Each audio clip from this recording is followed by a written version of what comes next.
I recently completed the Shikoku Pilgrimage, which is essentially one very long walk around one of Japan's 4 main islands, Shikoku. There are, of course, spiritual objectives for many pilgrims who are on the journey around Shikoku, but the primary physical objective is to walk around the island in one big loop and visit 88 different temples. At each temple, you can experience it or you can worship however you like. This is, of course, your own personal choice. However, the primary, physical or non-metaphysical aspect of each temple is to go to each stamp office at each temple and get a stamp, whether it's in a book or it's on your clothes or it's on a poster or a scroll. For me, I got a book. I have this book here with 88 stamps in it. Each one of these stamps signifies that you have actually went to that temple, whether you walked or you rode a bike or you took a bus or you drove. It is a journey that pilgrims have been undertaking for over 1,000 years at this point. That is a very simple overview of what the Shikoku Pilgrimage is.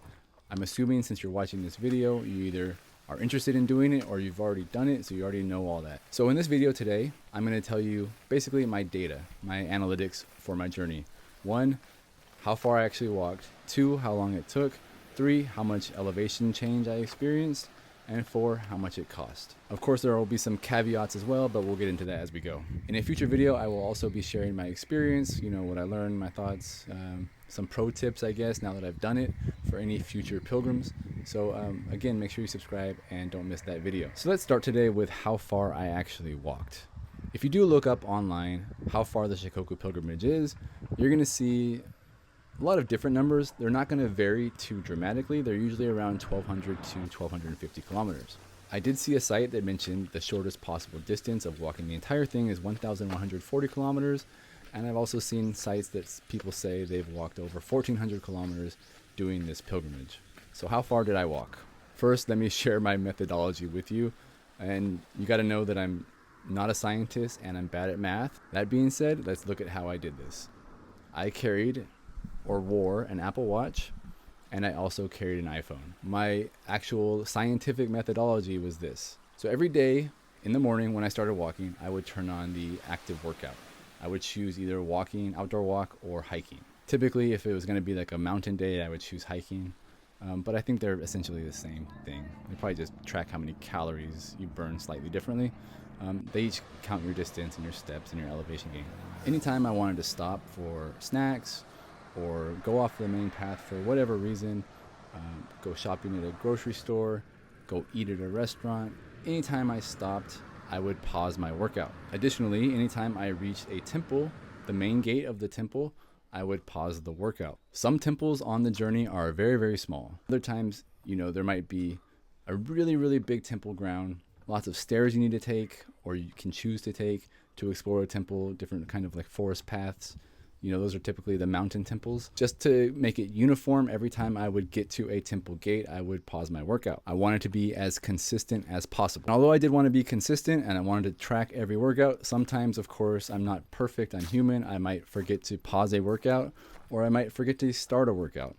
Other times, on particularly long days, maybe the watch battery couldn't keep track of the workout all day because it lost power. The Apple Watch, if you're doing an active workout all day, tracking your steps, it doesn't have the power to do it for 12 hours or more. So on some days, the active tracking of the workout stopped while I was still going. All that being said, I would venture a guess that probably 95% of the workout of the actual pilgrimage walking trails, 95% probably pretty accurately tracked by the watch. According to the watch, let me get these numbers right, tracking hikes and outdoor walks, I walked 1,140.42 kilometers or 708.62 miles. Now, like I said, there are more caveats to this. I need to add a little context. I did cheat multiple days. My goal was to walk the entire way without ever setting foot in a bus or a train or a car. Didn't quite happen that way. There were 2 days in which extremely heavy rain and I had to make some adjustments. One of those days, I actually did walk almost 40 kilometers in the rain, but it became very cold. It was the afternoon. I couldn't find a guest house. I ended up taking a bus about 10 or 15 kilometers, more or less, to a place where I could get rest. So I skipped ahead. Another day I skipped ahead about 30 kilometers or so on a train, again due to heavy rain, and I wanted to get ahead of the storm. So those 2 days cheated, I took maybe 45 kilometers shortcut, you can call it. The other day of cheating that I did is after Temple 36, there's actually a ferry that kind of cuts across a little harbor, a little bay area. And that ferry also cuts out about 20 kilometers of walking, more or less. And that walking is supposedly pretty difficult, supposedly pretty rural, kind of mountain nature trails, which would add a whole another day of walking. And I think, from my experience talking to other people, almost everybody takes this ferry. Supposedly the original Kobodaishi, the pilgrim, people were saying he took it too. So it's allowed because there was not a walking path back then. I don't know. Everybody was taking the ferry. I succumbed to peer pressure. So let's say I probably cheated about somewhere between 60 and 70 kilometers. So if I walked 1,140 kilometers according to my watch, and people say the estimate is 1,200 to 1,250 kilometers total of the entire journey, and I skipped 60 kilometers, then actually I would have basically nailed exactly 1,200 kilometers if I would have walked the whole way. However, one other little thing to note is after you reach Temple 88, you are supposed to continue on your journey back to Temple 1 just to complete the loop. And I didn't do that because A, it was pouring down rain when I got to Temple 88, and B, I was kind of pressed for time. I needed to get back to China. So I didn't make it back to Temple 1. I still needed to probably go back in the future and complete the loop. But that's actually another 44 kilometers. So if you add the 60 or so kilometers I cheated and then the 44 kilometers or so that I skipped, that probably ends up being about 1,250 kilometers exactly, which is, again, what is estimated by many people online. Pretty accurate. So now that we know how far I walked, how many days did it take? How long was my journey? So I did 40 days of walking. And 40 days divided by 1,140 kilometers is, let me see, 28.5 kilometers per day, or about 17.71 miles per day. And that's really not so bad, actually. To me, it sounds pretty easy, especially after completing it. 28 kilometers, those are easy days. However, oftentimes it was very difficult, and I will talk about that in my follow-up video, so again, make sure you subscribe for that. I did have 3 days that I walked over 40 kilometers. I had many days over 35 kilometers, and my longest day before, my watch kind of gave out for power was about 45 kilometers. I didn't walk much further after that, so my furthest day was probably maybe 45 point something, maybe 46 kilometers. There were a couple of days where I walked quite a bit less because too much rain, or my feet were hurting very bad because of blisters, because of having wet socks and all that sort of thing. So my shortest days were around 12 to 15 kilometers. I think my shortest day was 12 kilometers. Now I'm just going to put on screen a kind of random average 7-day stretch where the ground is basically flat. You're not doing too much hiking, mostly just walking on flat ground, and you have good weather.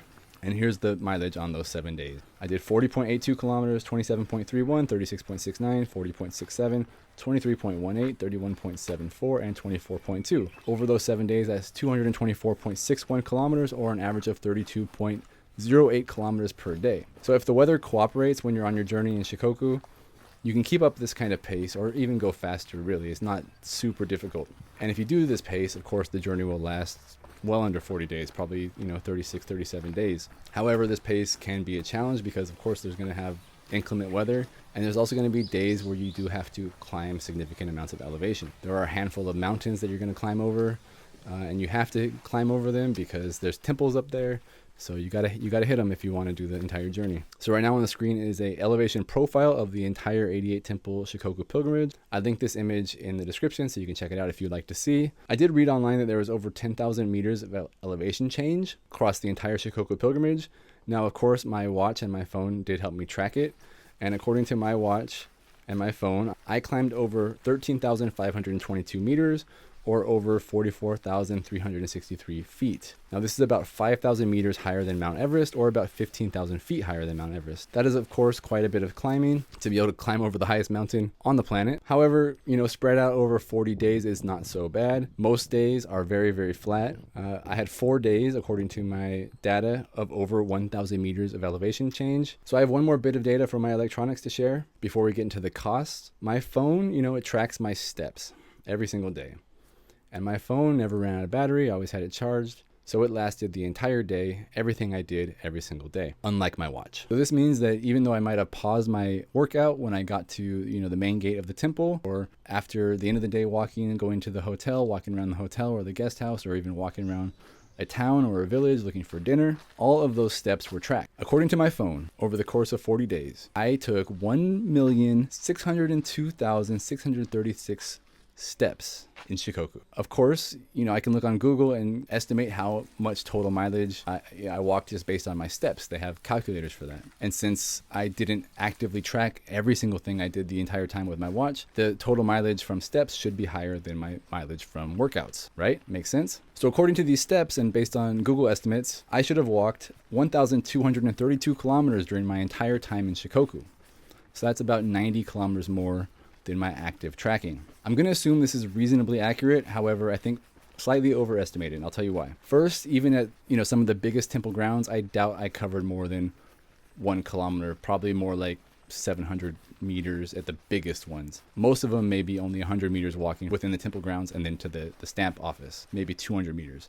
Average, we can call it, of 88 temples, we can say I walked 500 meters inside each temple, not tracking. That would only make 44 kilometers extra, right? So we're still 45 kilometers short. We also got to add in, a few hundred meters of walking around parking lots, grocery stores, FamilyMart, toilets, random things that I did where I stopped my tracking, as well as at the end of the day, getting to, let's say, a guest house, taking a shower, walking around the guest house, and then going outside for looking for dinner, maybe finding a ramen shop a few hundred meters away from the hotel, 40 days, let's say, add another 500 meters of just random walking. That's still 20 more kilometers. So, okay, we're still missing 30 or so kilometers, right? If this makes sense. Some days, of course, there's lots of elevation change. Probably my steps are smaller. They're not so wide. Especially going downhill, you start to shuffle when you're going very steep downhill. Probably took more steps in those sorts of things, but with a shorter stride. So I don't think I actually walked 1,232 kilometers in Shikoku, but I would guess probably over 40 days, we can add another 60 or so kilometers. So let's say 1,200 kilometers total, more or less, I would guess. Either way, 1.6 million steps.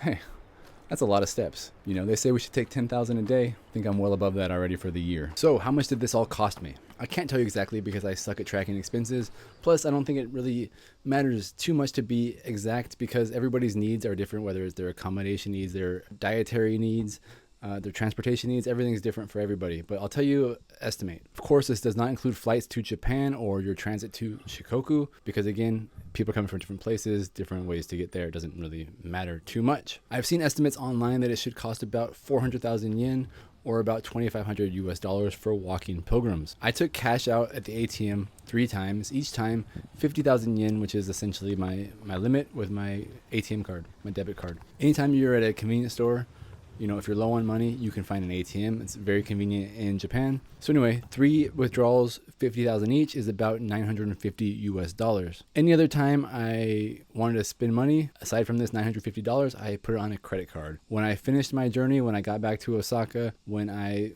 was at the airport, I spent the very last yen, essentially. I think I have like 50 yen left of the 150,000.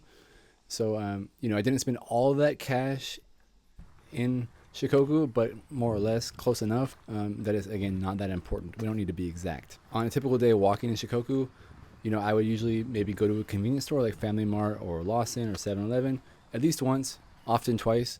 Usually for breakfast, I'd get a coffee, maybe some bread. Halfway through the day, perhaps I need a snack or a Coca-Cola or something like that. So usually once, often twice. Here's just a screenshot or two of how much it usually cost me. I would always use my credit card, usually about $3 or $4.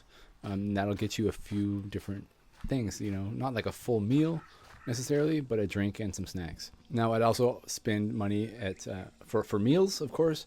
Usually at dinner time would be the only time I would spend money, like at a restaurant, typically. Now, when you're in like a village or a smaller town, you can usually get ramen or udon or curry or something like that for around 1,000 or maybe even less than 1,000 yen. There's probably 4, maybe 5 like bigger cities that you'll walk through on your pilgrimage.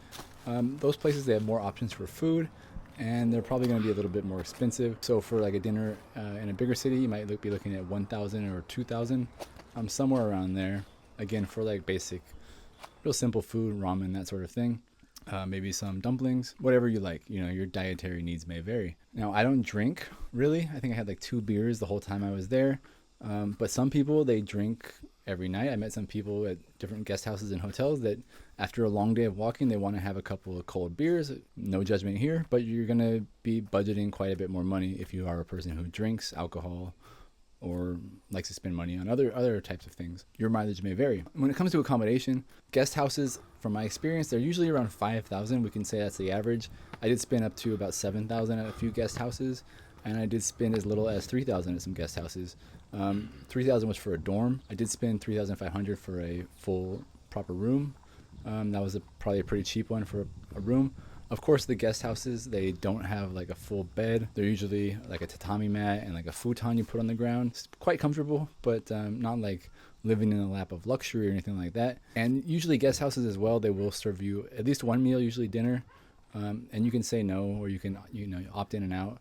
You can also get breakfast usually at guest houses, but for me, typically I would leave quite early in the morning before guest house is going to be serving breakfast. So long story short, about 5,000 you can budget for guest houses per night.